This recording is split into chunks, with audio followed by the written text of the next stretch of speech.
తిరుచానూరు శ్రీ పద్మావతి అమ్మవారి తెప్పోత్సవాల్లో భాగంగా రెండవ రోజు పద్మ సరోవరంలో శ్రీ సుందరరాజ స్వామివారు తెప్పపై 3 చుట్లు విహరించి భక్తులను అనుగ్రహించారు. ఇందులో భాగంగా ఉదయం సుప్రభాతంతో అమ్మవారిని మేల్కొల్పి సహస్రనామార్చన, నిత్యార్చన నిర్వహించారు. ఇందులో భాగంగా పాలు, పెరుగు, తేనె, చందనం, సుగంధ ద్రవ్యాలతో విశేషంగా అభిషేకం చేశారు. అనంతరం శ్రీ సుందరరాజ స్వామివారు ఆలయ 4 మాడా వీధుల్లో ఊరేగి భక్తులను కటాక్షించారు. ఈ కార్యక్రమంలో ఆలయ deputy EO Harindranath, AEO Devarajulu, superintendent Ramesh, temple ఇన్స్పెక్టర్లు చలపతి, ఇతర అధికారులు, ఆలయ అర్చకులు, శ్రీవారి సేవకులు, విశేష సంఖ్యలో భక్తులు పాల్గొన్నారు. పాత్రను మనకు ఆ లావణ్య శృంగార పురుషుని యొక్క మోమును ఒక్కసారి దర్శించినంత మాత్రం చేతనే ప్రతి ఒక్కరి హృదయం కూడా పులకించిపోవలసిందే కదా. ఆర్యమైనటువంటి రకరకాల పుష్ప విశేషాదులతో పరిమళిస్తూ ఉన్నాడు పరమాత్మ.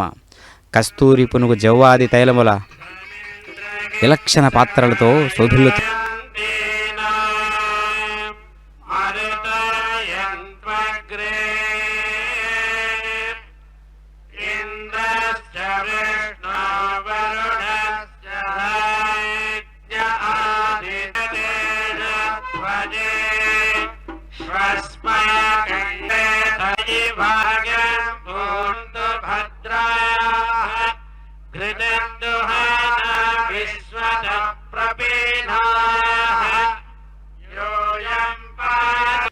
అనంతమైనటువంటి పరమాత్మ ఒక్కచోట కేంద్రీకరించబడి మన భాషలో మనకు దర్శనమిస్తూ ఉన్నాడు.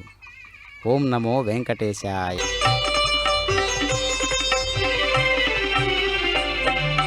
వెన్నెలరగించబోయి వీధులలో తిరసాదీపనితో చనువగపోయినాడు.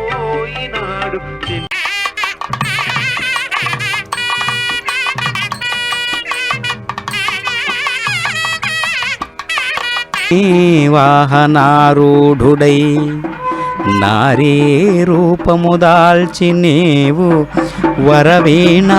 ఆ అనుభూతికి లోనవ్వడానికి ఈ సందర్భం ఎంతో చక్కనైనటువంటి ఒక అద్వితీయ పాత్రను మనకు ఆ లావణ్య శృంగార పురుషుని యొక్క మోమును ఒక్కసారి దర్శించినంత మాత్రం చేతనే ప్రతి ఒక్కరి హృదయం కూడా పులకించిపోవలసిందే కదా.